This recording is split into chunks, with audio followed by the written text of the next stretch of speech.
It's BIGTO, the BIGTO, and we checking into the Laboratory Podcast. We gonna get right into it.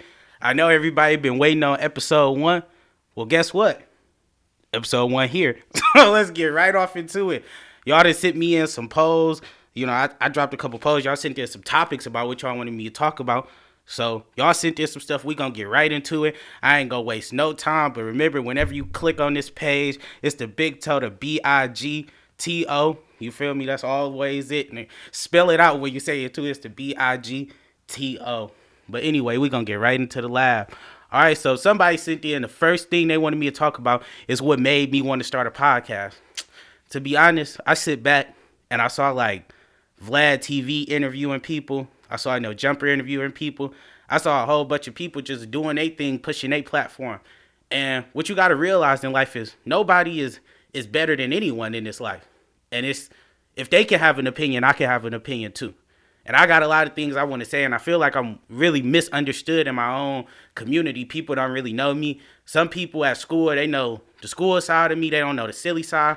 My man's in them back in the trenches. They know the different side of me. So it's like this the place where y'all gonna get to see the full Tory on display all the time. And I just felt like, why shouldn't I have my own platform where I could come speak my mind? Because it's really therapeutic for you to come in here and you set up these lights and you say how you feel, and you don't have to filter yourself. And that's one thing I don't want y'all to do when y'all tap into the lab. Like when you send in your comments and stuff, you don't have to filter yourself. This is all about us encouraging one another to be the best versions of ourselves. And I felt like, how come I can go public speak at Rising Black Men events, do all of that, and not have my own platform? I'm tired of working for institutions. I'm tired of working for organizations and them profiting off of my talents. Why not me do something that's going to make me feel good? So it's like this is all in preparation, and I want everyone to grab inspiration from this. If I can start a brand, I bought all of this stuff that you see in here. That's my phone, these my cameras, that's my mixer, that's my laptop. If I can do it, man, you can do it. Whatever you want to do, if you want to record videos, if you want to start your own clothing line, whatever you want to do, you can do it. You start an Instagram page, you put some money behind yourself, and before anybody else believe in you, you believe in yourself. And that's what made me want to start a podcast, because I feel like I could bring that to the community. So if no one can tell you to stop or to slow up, it's all on you. When you want it, you go out and get it. I tapped in with Derez, made him hit him up like, hey bro, can you make my intro? Paid $100 for the intro, spent $800 on equipment. I really put some time into this. So it's like, I just know in life, anything that you put your time into, people is gonna respect it as much as you respect it. If you respect your brand, people gonna respect your brand. And I'm a respectable person. So why not have a podcast where I could come be myself and y'all can get to know the full versions of me? So that's really why I started a podcast. And shout out to my man Sid who asked the question. She tapping into the lab. I know she watching right now. Shout out to you, G, on BIGTO. All right. But the next question somebody asked me is how you got into grad school and maximized your time in college. So I'm going to take y'all through. All right. So I went to Cass. I'm going to take y'all all the way back to high school. I had like a 2.6 at Cass. I wasn't really doing the best. My brother, he really smart. He had like a 3.8, winning Bill Gates Millennium Scholarships. I was in there, bro, failing. Like, Mr. Marable, if you watching this, Miss Holmes, if you watching this, y'all done failed me so many times, bro. This joke not even funny. I was hiding my transcript from myself. Like y'all are some dangerous people, man. I hope y'all watching this, and I hope y'all taking this as all disrespect. No cap. But anyway, I knew in high school that I wasn't really good at school. So when I knew that I was coming into college, I started to push the skills that I knew I was good at. So I was always been a great networker. I've always been a leader. I've always been a great talker. So I ended up getting an internship at Quicken Loans, State Farm. I got into MGP. And like from those experiences, I just started learning that it's really about you putting yourself out of your comfort zone so you can get into those rooms that you don't even know exist. So when I got to school, my first semester, I remember I went to, if you hip, you go to MSU, E.T. the hip hop preacher, he has these little things on campus. And I went there and he was like, write down your desired GPA. And I wrote down a 2.8 because I had never got above a 2.8 in high school. And I just felt like if I could get that, if I can even just stay here, I'd be well worth it. So, I was hanging out with my friends the first couple of weeks and we was out till 5 o'clock in the morning every day playing around. And I remember I got a 13% on my first math 101 exam. After that, I didn't hang out with them for the rest of the semester. I tapped right into school, and I got a 4.0 my first semester. And it was the first time in my life I ever really felt smart. And I'm like, with my mix of soft skills and academic skills, if I put this together, I could do anything. So my freshman year, the summer, I told myself I wanted to get into grad school. I emailed the advisor of my program. I started asking her about how could I get in. From that time, I became RBM president. I won the John G. Walsh scholarship. I did so many crazy things. I did internships. I just interned with Quicken Loans a couple last summer. So from that point on, I just believed in myself. So I was talking to them the whole time. Junior year came around, and I'm like, man, my grandparents had just passed, and I was really going through it. But I was like, you know what? I want to get into grad school. So I'm asking people to help me prepare to apply to grad school. And a lot of people around telling me, like, you too young, you shouldn't do that. So, I go off on a limb. I submit my application. 3 letters of recommendation. They came back and told me that my letters of recommendation didn't support how academically smart that they thought I was. And I couldn't understand that, because I felt like it was some other factors that played into that. We don't do the politics. I felt like it was harder for me because I was a black man, honestly. And I didn't take that well. So when I went back to the drawing board, they like, yeah, bring back 2 more letters of recommendation. I looked them dead in their face, came back a week later, 5 more letters of recommendations. I turned in 8 letters of recommendation junior year to get into grad school. Got into grad school. From that point forward, I won another scholarship, Passion and Dreams from MGP. Came into this school year motivated, got COVID, got in a car crash, all of that. Like, terrible time. So from that point forward, I told myself I was going to apply my assistantship. Been talking to the people that deal with my assistantship since I was a sophomore in college.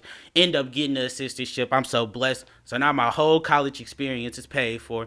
And the best way I could tell somebody to like maximize their time, and that I did, is don't wait. People gonna tell you you're too young to be in rooms. You shouldn't do this. You shouldn't do that. But who are they to determine where your path gonna go for yourself?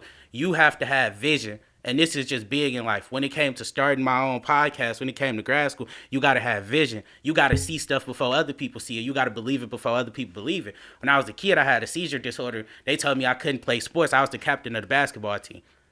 You got to have vision. You got to see it when other people fail to see it. Sometimes people don't want to see greatness for you because it highlights the insecurities in themselves. And you got to be honest and know who you around. So honestly, that's how I maximized my time in college. I didn't wait. I didn't wait on anybody to tell me it was time to go, or it's time to do this, or it's time to do that. I went off of my own intuition. And if I said it was time to get into grad school, it's time to get in grad school. If I said it was time to do a scholarship, it was time to do a scholarship. I didn't care if I was too young. I didn't care if I was too old. I applied for everything. So the best thing I could tell you is maximize your time. Don't wait. Don't wait. From the time you hit the door, don't wait. Go get what you want. And that's just in life. That's not even just in school. Go get what you want. Don't wait. And don't expect other people to care about what you got going on as much as they care about themselves. Because your friends might not understand. I don't know if my friends understood when I didn't come back around them first semester after I got that 13%. But I knew that they loved me, and I knew that they would want the best for me anyway. Because them the people I surround myself with. Shout out to J-Bug. Shout out to Demo. Shout out to Bruce, too. But those the people I surround myself with. And I couldn't really care at the time about what they would want for me because I knew what I wanted for myself.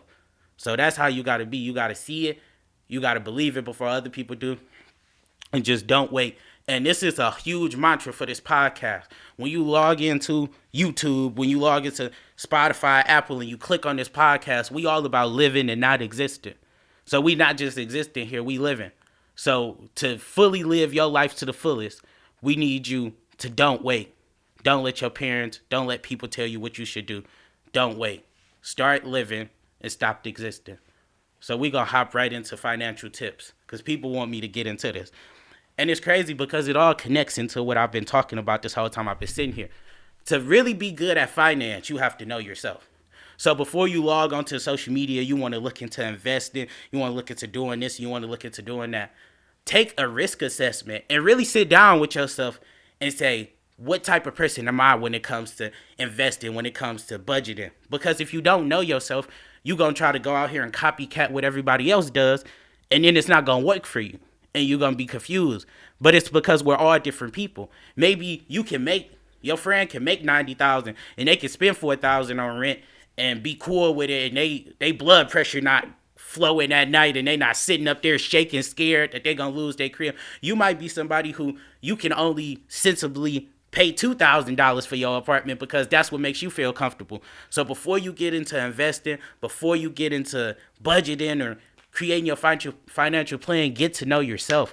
Know what you're willing to risk. Know what you are willing to spend. And the key number one rule to investing: when you invest, you don't invest money that you need. And I say this because if you invest $500, you have to be okay with losing $500. You can't invest $500 and expect $600. You can't invest any money and expect a return. If you do, you'll go broke. And honestly, that's how a lot of people have. You have to invest extra money that if it makes you money, cool. If it loses money for you, cool. But to even do that, to know what type of stocks, if you want to do growth stocks or penny stocks or whatever you want to do, we just going to start at this first step. Take a risk assessment and get to know yourself.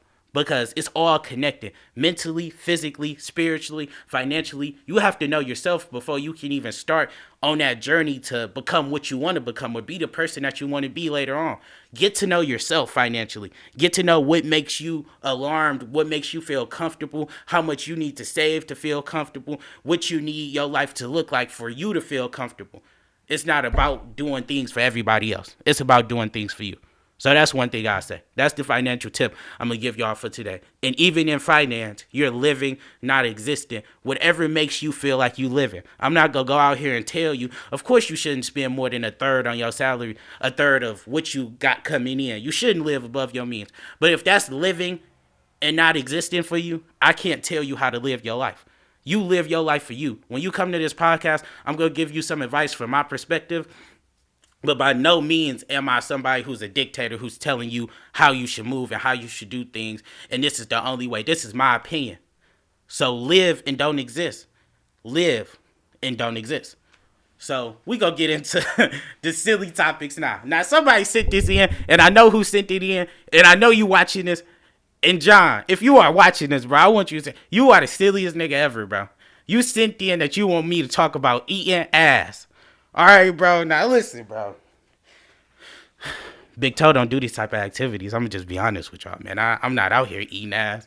I got a girlfriend. She watching. Aviance, 6 years, baby. I love you. This might be kind of embarrassing because the first time I brought you up on my podcast, I'm talking about eating ass. You feel me? You know, ass, pussy, grapes, oranges. The only thing that don't fit to that topic is grapes because I eat all that shit. I'm just.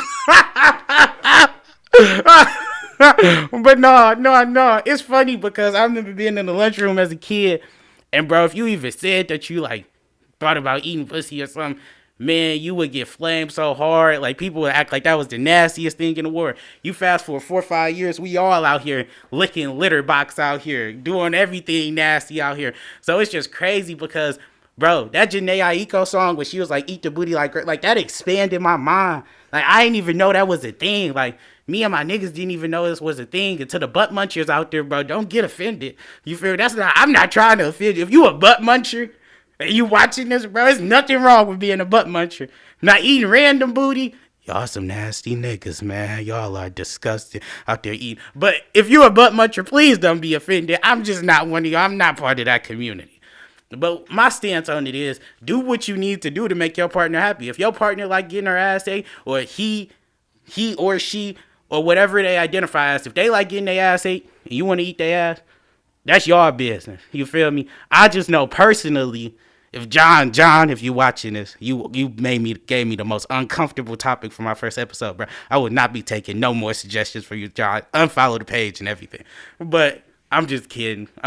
But honestly, it's all about what y'all want to do. I'm not really into that. But like I say, we all have a certain perception of sex when we at the current state of life. 30 years old, I might be sitting here telling y'all I'm a butt muncher too. I get down too. You feel me? So you just never know, man. It's evolution. Man. But butt muncher, man, that's not me, man.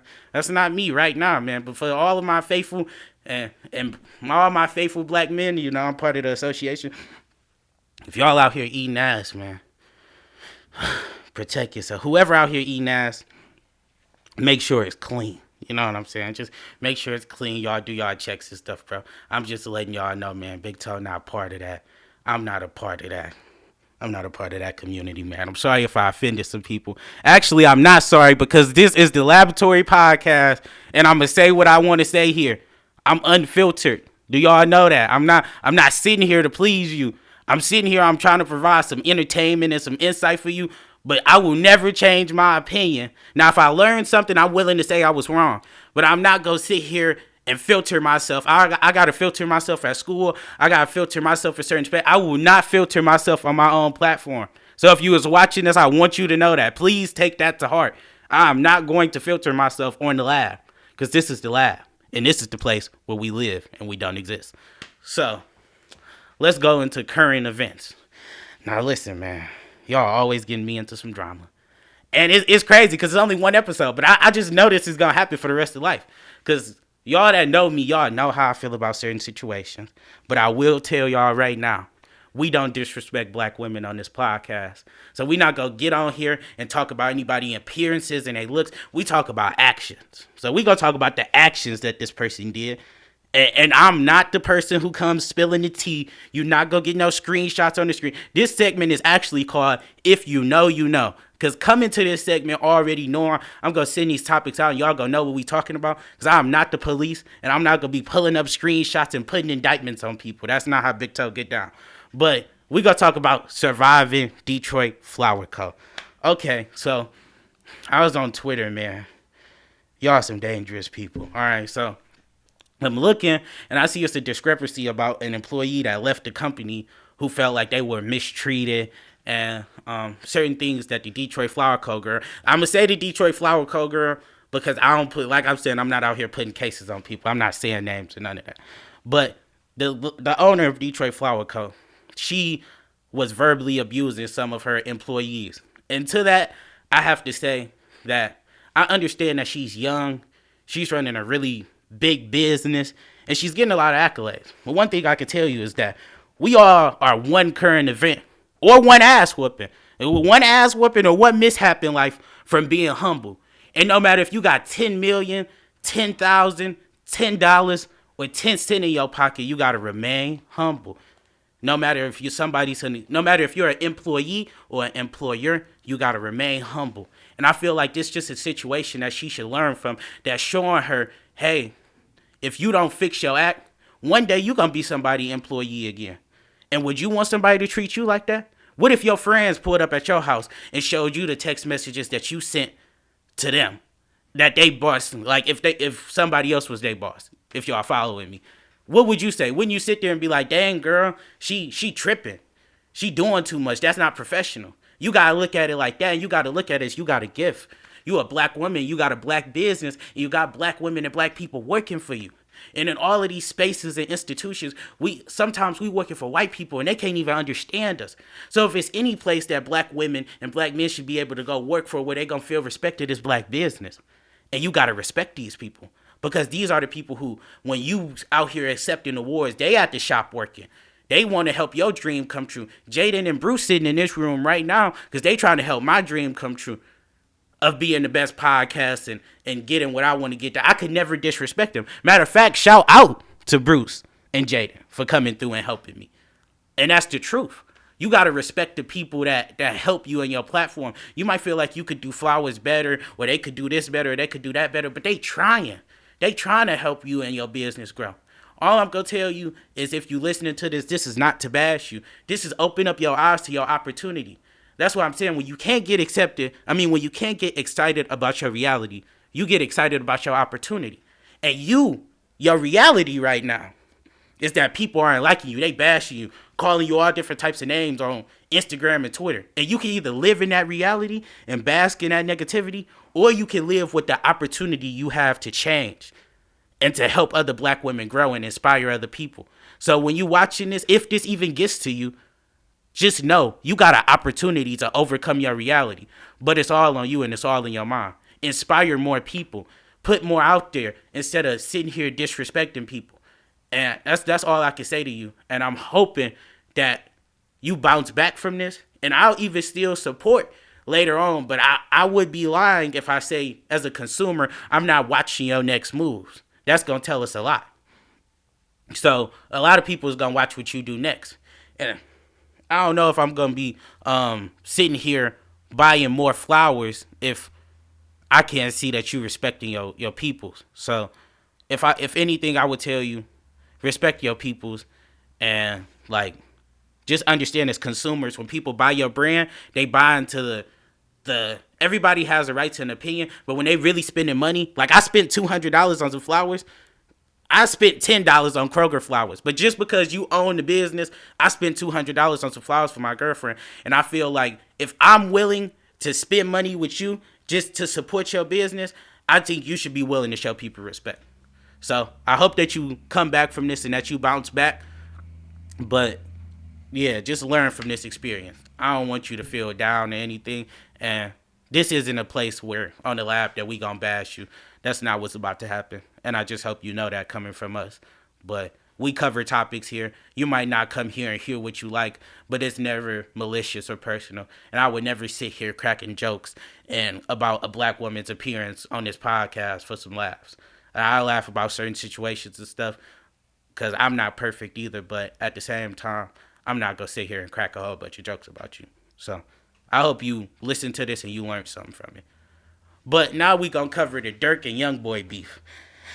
And the reason we going to cover this is because a lot of people in the industry, when these type of beefs happen between two rappers, fans feel the need to take sides and be in people's comments, talking about people dead relatives and stuff like that.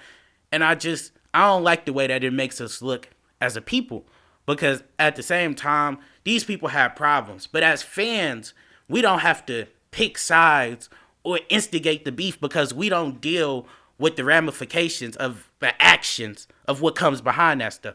That's not, when somebody talks about somebody dead relative, that's not your dead relative.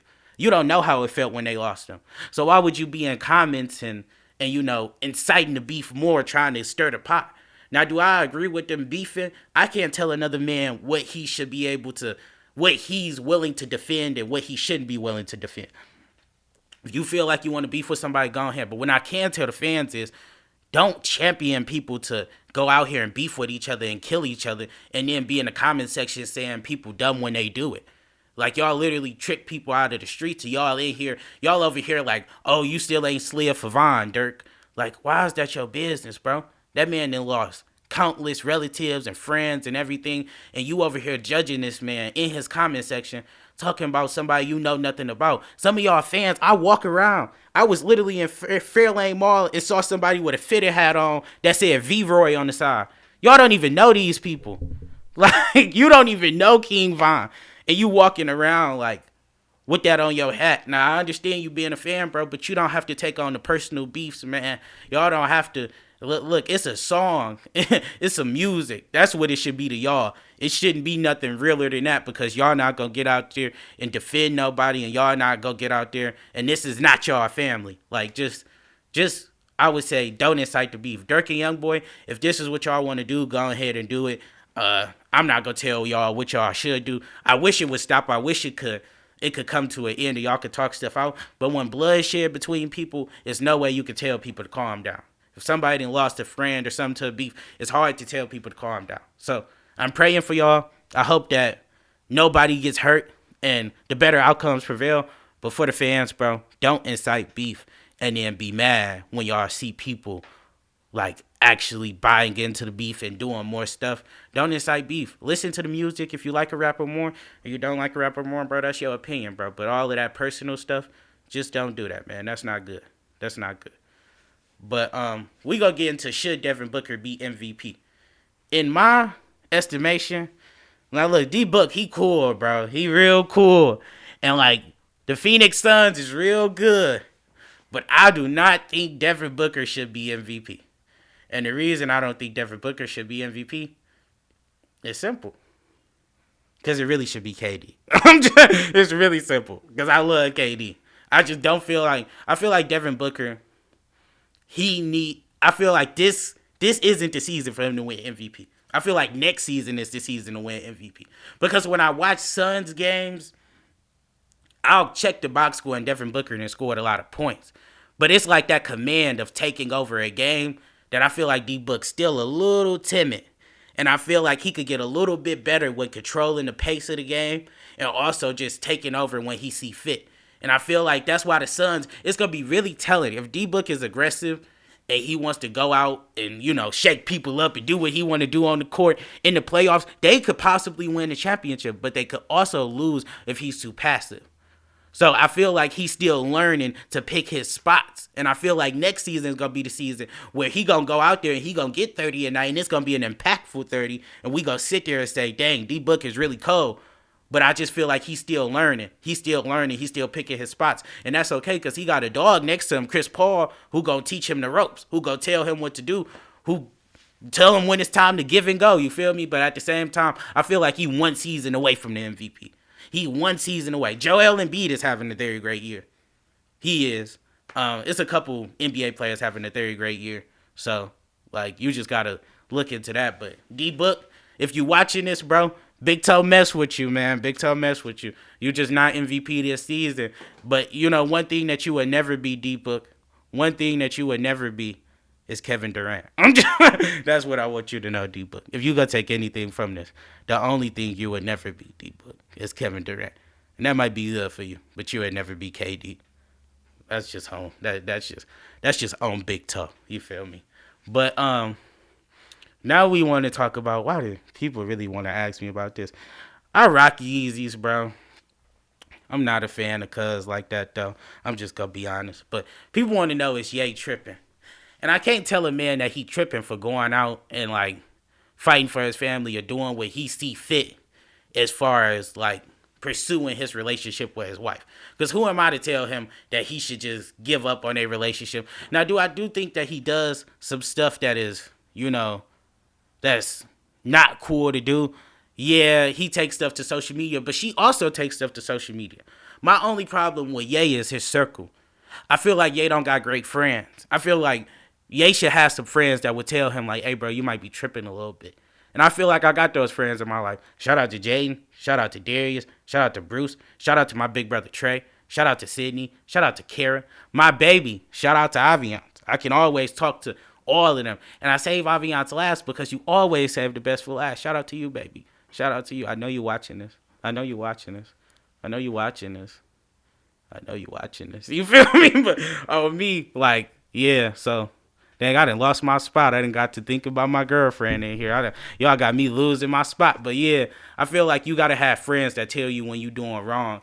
And even though Kim moved the way she moved, I don't feel like Ye should be doing all of that with the skeet stuff and all of that. And that's a terrible nickname to give a man if he is having sex with your wife. Please don't ever call a man who is having sex with your wife skeet. You are throwing him the craziest alley-oop all the time. And he lucky that Pete Davidson not like that, because if it was me, I would have said some whole other stuff. You calling a man skeet, he out here skeet. No, your wife is crazy, bro. It's just too many parallels in the world. Yeah, don't give that man no more attention. And what I can also say is I agree with him about his daughter being on TikTok. But the one thing I could tell him, you married and had kids with a woman who's a social media influencer. These kids is going to be like their parents. A lot of us are like our parents in a lot of ways, whether we like to say it or not. So when you marry a woman and she's a social media influencer, I'm not saying it makes it okay for your kid to be out on TikTok dancing for all these grown people to see. But I'm saying think about who they influence is. Ooh, let me hit the apple juice. Y'all about to see it. I'm pouring up this apple vism. You feel me? But anyway, yeah, think about that. Who's their influences in life? All right, who's their influences in life? Because I just had to check in with my camera guy. But yeah, think about who their influences is in life, because it shouldn't be surprising what's going on. About if you look into the family that they're around and who they're around and what they do, you shouldn't really be surprised about what's going on, and you really can't be mad at it. So, all right, man.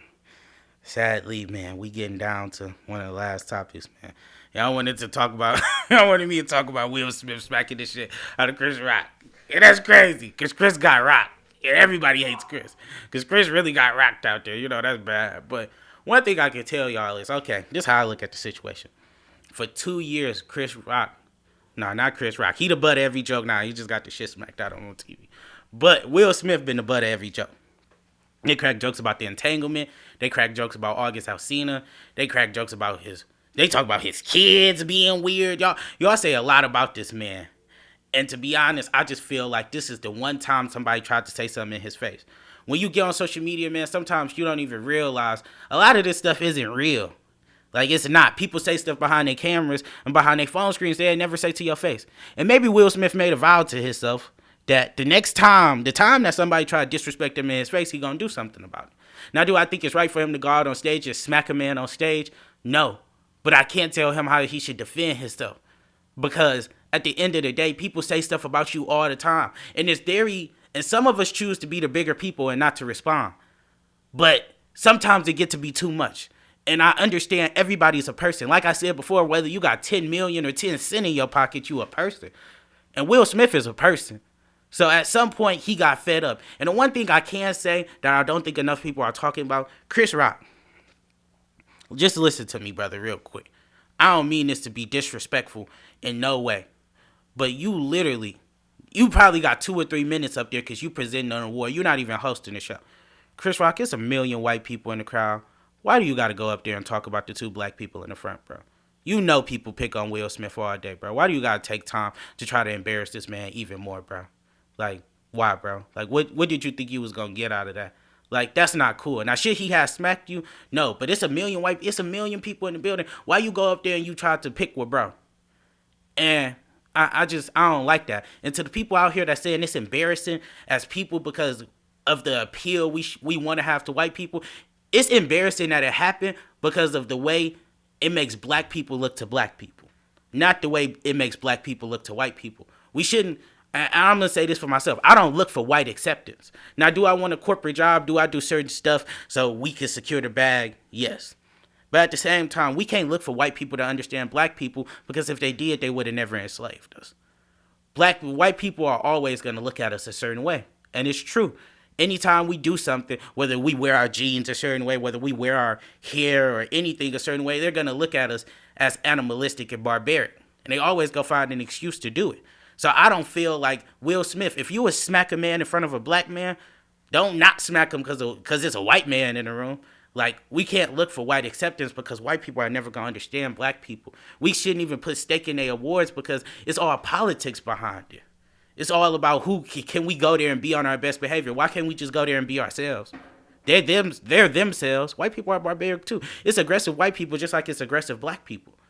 So it's to the people who saying it made us look bad because they finally let us do something. We don't have to bank on them letting us do anything. Let's put time into embracing our own culture and lifting up our own people.